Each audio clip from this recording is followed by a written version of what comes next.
Hello welcome back to YouTube channel. నేనైతే మీ షేక్ రేష్మాని. ఇప్పుడు ఎంతో టేస్టీగా ఉండే మనమైతే ఉప్మా అయితే ప్రిపేర్ అయితే చేసేసుకుందాం 20 మినిట్స్లో.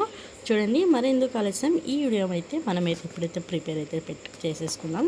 చూడండి, ఒక బాండీ అయితే పెట్టేసుకొని 3 ఫ్లేక్స్ సరిపడేంత ఆయిల్ అయితే వేసేసుకొని ఇందులోకైతే ఆవాలు, జీలకర్ర, పచ్చిమిర్చి, టమోటా, ఆనియన్స్, కొద్దిగా కరివేపాకు అయితే వేసేసుకొని 5 మినిట్స్ అయితే ఇదైతే మగ్గించుకొని, అలాగే కొద్దిగా అయితే ఒక టేబుల్ స్పూన్ అంతవరకు అయితే సాల్ట్ అయితే ఇందులోకి అయితే మనమైతే వేసేసుకొని గోల్డెన్ వైట్ కలర్లో వచ్చేంత వరకు అయితే వేసేసుకోవాలి. చూడండి, అలాగే ఒక హాఫ్ టేబుల్ స్పూన్ అంతా పసుపు వేసి పచ్చివాసన పోయించే వరకు వేయించుకోవాలి.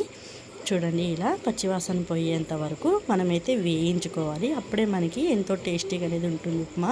నేనైతే ఒక గ్లాస్ అయితే ఉప్మా రవ్వ అయితే తీసేసుకున్నాను. ఇందులోకైతే 2 గ్లాసుల వరకు అయితే వాటర్ అయితే ఇందులోకైతే వేసేసుకొని వాటర్ అయితే బాగా అయితే మరిగించుకోవాలి.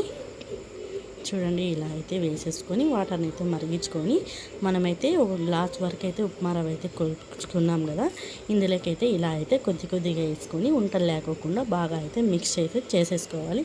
అప్పుడే ఎంతో టేస్టీగా ఉండే మనకైతే ఉప్మా అయితే 20 మినిట్స్లో అయితే ప్రిపేర్ అయితే అయిపోతుంది. ఈ వీడియో నచ్చినట్లయితే లైక్ చేయండి, షేర్ చేయండి. యూట్యూబ్ ఛానల్ అయితే సపోర్ట్ అయితే చేసుకోండి. చూస్తున్నారు కానీ లైక్స్, కామెంట్స్ అయితే లేవు. చూడండి, మరిన్ని వీడియోస్తో మీ షేక్ అయితే రేష్మాని. చూడండి, ఇప్పుడు ఎంతో టేస్టీగా ఉండే మనకి ఎల్లో కలర్లో ఉప్మా అయితే 20 మినిట్స్లో అయితే ప్రిపేర్ అయితే అయిపోతుంది. ఈ వీడియో నచ్చినట్లయితే like, share, comment. Shaik Reshma cooking.